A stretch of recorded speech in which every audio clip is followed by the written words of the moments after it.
C'est-à-dire qu'on va être capable d'acheter des journaux sans savoir ce qu'on va apprendre dans les journaux.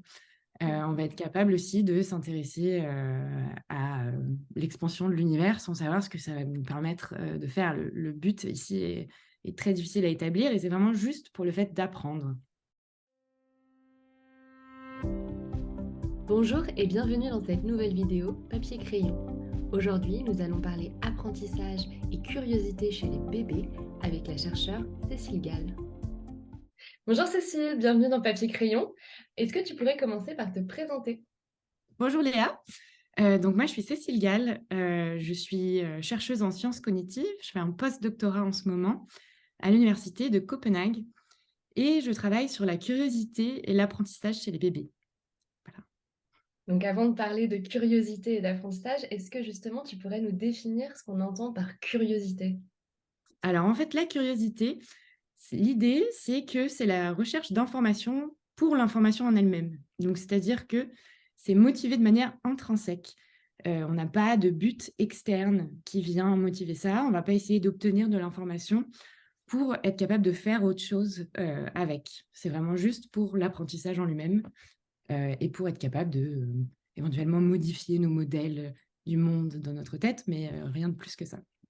D'accord. Donc si c'est cette récompense interne, comment est-ce que tu différencierais la curiosité et le plaisir qu'on peut avoir dans une tâche ou est-ce que c'est la même chose?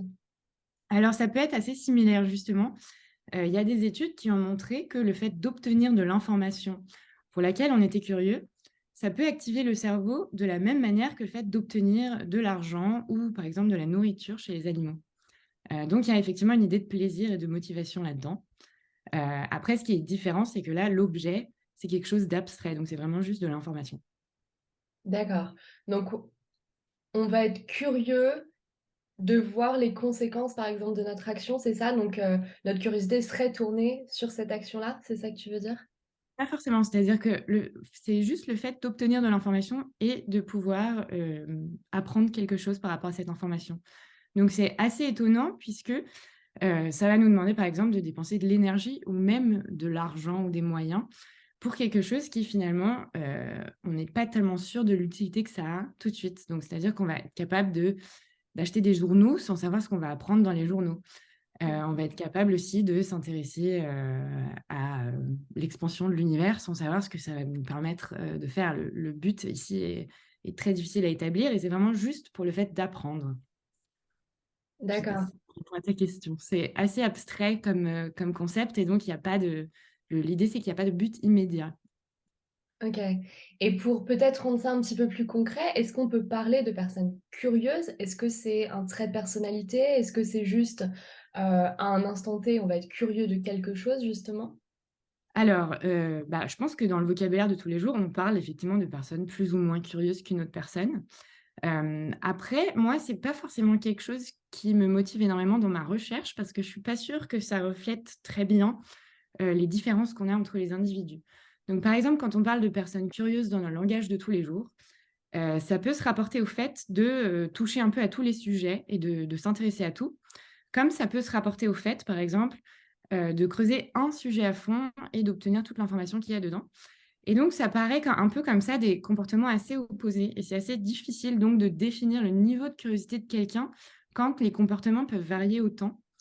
Je quand on donc dans la recherche sur la curiosité, les théories, qu'on a en ce moment, c'est des théories qui souvent établissent, un manque d'informations. Donc par exemple, on va établir que, sur un sujet, il y a une espèce de trou dans l'information qu'on va avoir envie de combler pour avoir, une idée plus complète du sujet. On peut aussi chercher de l'information. Une autre théorie, c'est que, le fait d'être curieux et d'obtenir de l'information va nous aider à, augmenter notre apprentissage. Donc on va continuer à aller chercher l'information tant qu'on sait qu'on continue à faire des progrès d'apprentissage. Ça peut être le fait de modifier notre modèle de quelque chose jusqu'à ce qui, corresponde justement à l'information qu'on obtient et que ce soit, comparable comme ça. Donc en fait, finalement, la curiosité, ça se rapporte pas mal à l'objet en lui-même. C'est-à-dire qu'il va falloir qu'il y ait ce manque, il va falloir qu'il y ait ce progrès. Donc c'est pas forcément quelque chose comme ça d'absolu et je trouve ça assez difficile, dans la recherche, du coup, de m'intéresser à cette question de qui est plus ou moins curieux. Par contre, une question qui m'intéresse pas mal, c'est comment chacun est curieux. C'est-à-dire que, est-ce qu'il va y avoir des personnes qui vont adopter des stratégies différentes pour obtenir de l'information? Est-ce que, par exemple, il y a des personnes qui vont s'intéresser plus au fait que donc c'est quelque chose de motivant et de récompensant et qui vont être plus attachées à cette partie du processus? Est-ce qu'il y a des personnes pour qui, ça va plus se rapporter au fait de, par exemple, leur tolérance à l'erreur? Donc est-ce que, le fait d'obtenir l'information va les aider à ne pas faire d'erreur et que ça va être quelque chose qui va les motiver? Est-ce que, les capacités cognitives de base vont aussi jouer un rôle là-dedans? Notre, mémoire, notre attention, toutes ces choses sont aussi, entrent en jeu. Et donc moi, j'essaie un petit peu de voir comment tout ça peut, être mis ensemble pour, un petit peu créer un profil d'obtention de l'information, donc de curiosité, mais pas forcément un niveau de curiosité. Mmh. Voilà. OK. Et est-ce qu'on connaît justement ces facteurs qui vont influencer soit le fait d'être curieux, soit le fait d'avoir des stratégies de curiosité, différentes? Oui, alors ça, c'est une très bonne question et je pense que c'est une question à laquelle, les gens s'intéressent. Par contre, je pense qu'on en est à un niveau dans la recherche où on n'a pas vraiment, forcément bien identifié tout ça. Aujourd'hui, en fait, il y a beaucoup de recherches qui s'intéressent simplement au fait de définir la curiosité et même d'en trouver les mécanismes. Donc, on est encore la définition que j'ai donnée au début, c'est pas forcément une définition qui est, dans tous les articles, ça peut varier un petit peu. Et donc, on est encore sur quelque chose d'assez, qui peut être assez flou. Donc, il y a des gens qui étudient la curiosité de manière très différente et ça peut, du coup, être assez compliqué de mettre tout ça en place et ensuite d'aller plus loin pour chercher justement les facteurs qui vont, influencer un processus qu'on a encore assez mal défini finalement. Mmh. Donc il y a encore beaucoup de théories différentes sur, quels sont les mécanismes. Donc comme je disais, par exemple, cette idée information gap, de trou d'information. Mmh. Et puis, cette idée de progrès d'apprentissage, tout ça, c'est des théories qui sont un petit peu encore mises, l'une à côté de l'autre pour essayer de les tester. Mais, des facteurs qu'on peut imaginer, par exemple, c'est que, on a effectivement identifié que le système de la récompense est impliqué, comme j'ai dit plus tôt et donc on pourrait imaginer que des facteurs génétiques liés à ce système de la récompense, comme par exemple les circuits de la dopamine, ont probablement une influence là-dessus, mais c'est pas quelque chose qui a été vraiment établi aujourd'hui. Mmh. Je pense que c'est pareil pour, les facteurs, cognitifs ou socioculturels. Donc c'est-à-dire que, un environnement culturel va probablement influencer aussi la vision d'une société et d'une culture sur, l'obtention d'informations et la curiosité. Mais, encore une fois, je suis pas vraiment sûre qu'on ait établi ces liens encore, aujourd'hui. C'est possible qu'il me manque de l'information là-dessus, mais je pense que c'est encore quelque chose qui est assez, peu peu défini, mais qui est effectivement quelque chose de très intéressant. D'accord. Et toi, du coup, tu t'intéresses à la curiosité chez les bébés. Quel type de questions est-ce qu'on se pose en recherche quand on étudie ce sujet-là? Alors moi, je pense que les bébés, c'est assez intéressant à ce niveau-là, puisqu'ils apprennent énormément. Mmh. Par eux-mêmes et donc ça aurait du sens qu'ils apprennent, non pas de manière aléatoire en simplement absorbant l'information qui leur arrive, mais vraiment en sélectionnant leur propre information et donc en étant curieux. Après c'est pas forcément quelque chose qui a été établi. Est-ce que les bébés sont capables justement d'utiliser ces information gap ou progrès, d'apprentissage pour, motiver leur apprentissage? C'est encore quelque chose qui est assez, qu'on est encore en train de chercher. Donc ça, c'est par exemple une question à laquelle je m'intéresse. Est-ce que les bébés sont curieux de la même manière que nous, nous sommes curieux? Est-ce qu'ils utilisent les mêmes, mécanismes pour, guider leur curiosité? Et puis une autre question, c'est un petit peu, oui, effectivement, donc quels sont les mécanismes de base qui sont déjà là depuis le début? Mais aussi, l'apprentissage, c'est un sujet qui est, assez intéressant en ce moment, notamment au niveau de l'intelligence artificielle.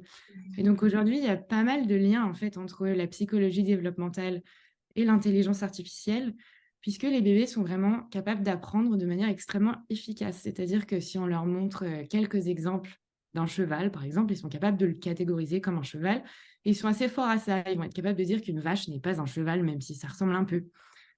Si on donne à un réseau de neurones, donc d'intelligence artificielle, 5 exemples de chevaux et un exemple de vache, il est incapable d'en faire quoi que ce soit. Il va lui falloir énormément d'exemples pour apprendre la même chose qu'un bébé est capable de faire.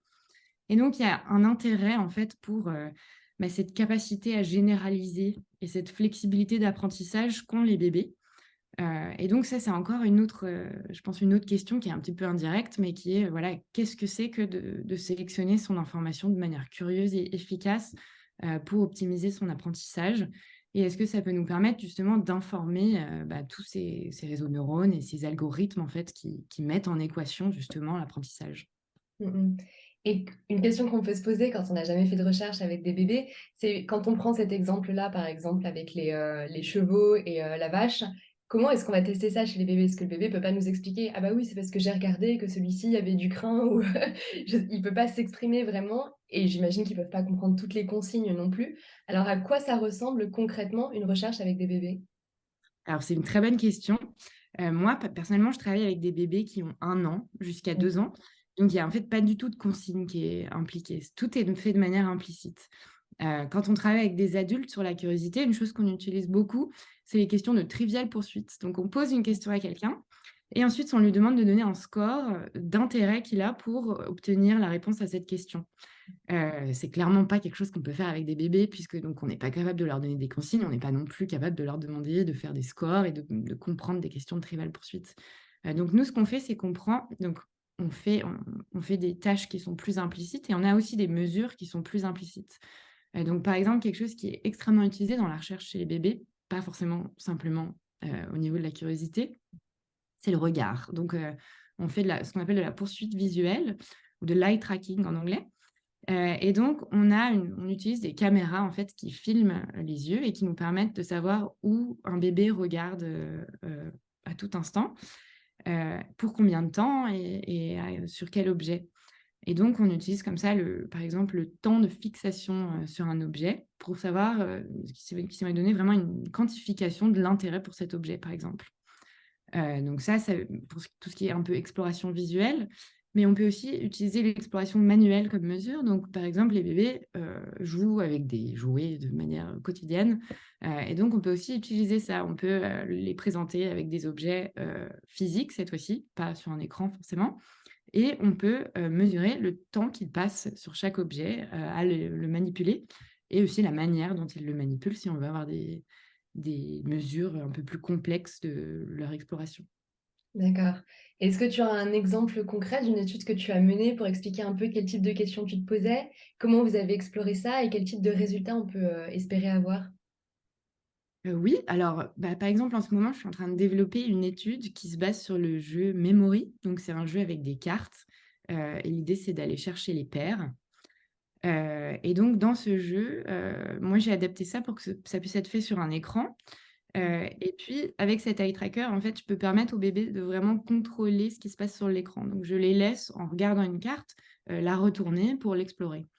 Donc déjà ça, c'est une manière de changer, en fait, les moyens d'exploration pour que ce soit, faisable pour un bébé puisque Mmh. même les capacités motrices de retourner une carte ne sont pas forcément là à 1 an.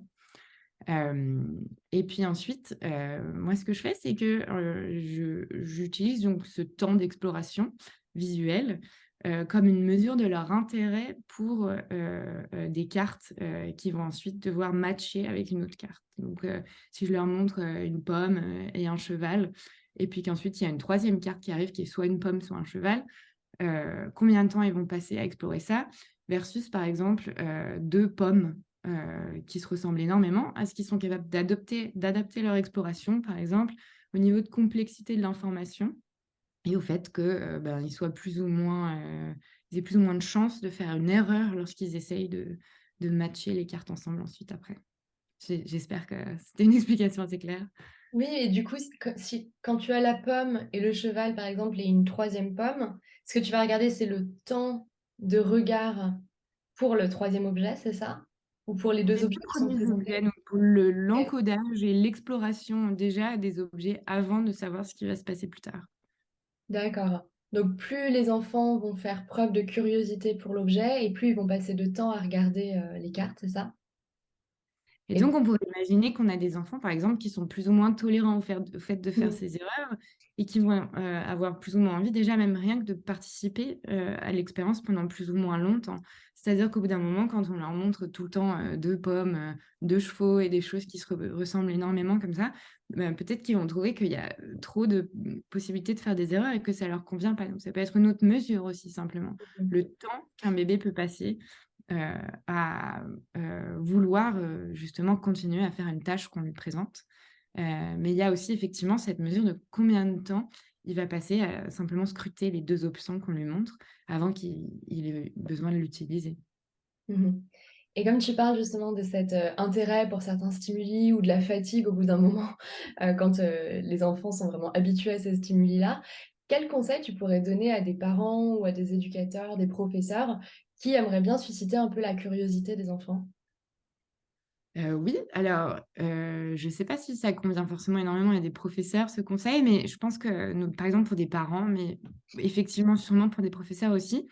Moi, il y a un résultat, sur la curiosité auquel je pense souvent quand on me pose cette question. C'est l'idée d'un effet boucle d'or, ça s'appelle. Et donc l'idée, c'est que, pas forcément simplement les bébés, mais les gens de manière générale vont s'intéresser à une information qui est ni trop simple, ni trop compliquée et une information pour laquelle ils ont ni trop peu de connaissances, ni, une information complètement acquise déjà sur un sujet, où ils ont pas grand chose à apprendre à nouveau.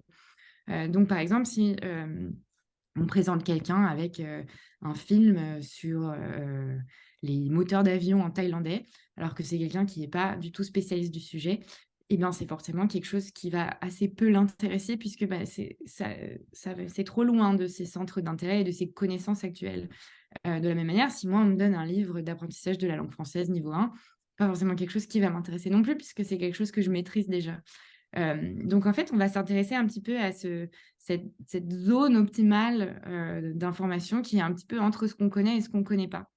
Et du coup, je pense qu'en tant que parent, heu, quelque chose qui découle de ça, c'est que ça peut être intéressant d'exposer ses enfants à des choses, aussi variées que possible pour que justement on puisse nourrir leur curiosité et ouvrir leur centre d'intérêt, à des choses aussi variées que possible, puisqu'il faut qu'ils aient déjà un petit peu de connaissance de quelque chose pour s'y intéresser. Je pense que ça peut aussi donc s'appliquer à un professeur, pour avoir justement des approches différentes. Mais c'est plutôt pour, nourrir la curiosité que pour la susciter. Donc si on veut susciter la curiosité, il faut justement être dans cette zone optimale, heu, qui est vraiment entre ce qu'on connaît et ce qu'on ne connaît pas et je pense que dans une classe, ça peut être assez difficile d'en arriver là. Mais donc c'est bien par exemple, de se rattacher à ce qu'on a vu avant, pour montrer que voilà, on n'est pas dans quelque chose de complètement nouveau, mais quelque chose où on a déjà certains acquis et donc on peut comme ça construire son apprentissage par rapport à ce qu'on a déjà, de son expérience passée. Voilà. D'accord, et on va arriver à la dernière question. Est-ce que tu aurais des ouvrages, ça peut être très large, hein, ça peut être un livre, mais ça peut être aussi une conférence ou quelque chose comme ça, à conseiller aux éditeurs? Oui, alors moi j'ai pensé à 2 livres, donc le un livre sur la curiosité qui est assez technique en fait, qui est vraiment un livre académique, qui s'appelle The New Science of Curiosity. Je pense que c'est des livres qui n'existent qu'en anglais, donc j'espère que c'est, un conseil qui est utile. C'est un livre qui est vraiment bien fait avec des chercheurs qui sont vraiment, à la pointe de cette recherche et donc je pense que, les chapitres sont très intéressants dedans. Mais c'est assez technique et si on part sur quelque chose de plus, disséminatoire, c'est pas vraiment sur la curiosité, mais c'est sur le développement des bébés. Il y a un livre qui s'appelle Understanding Your Baby, qui a été écrit par Annette Karmiloff-Smith et sa fille, et qui est vraiment très bien fait, qui est surtout sur le développement des bébés pendant la première année de la vie, mais aussi un petit peu après, et qui est très bien sourcé, qui est assez court et je pense qui est assez accessible, mais avec vraiment, une information, intéressante et pas forcément trop simplifiée. C'est-à-dire que c'est vraiment en lien avec la recherche actuelle et je pense que c'est assez intéressant pour un parent, du coup. OK, c'est le bon niveau de détail pour susciter la curiosité. Voilà. Moi, c'est un livre, que j'ai moi-même et que j'ai trouvé, assez intéressant. Alors moi, je suis pas parent et en plus, je suis chercheuse sur le sujet, donc je suis pas sûre d'être, à même de répondre à ça. Mais je pense, j'imagine que pour un parent, c'est assez intéressant de lire ce livre. Voilà. Ça marche. Bah, merci beaucoup Cécile. Merci à toi.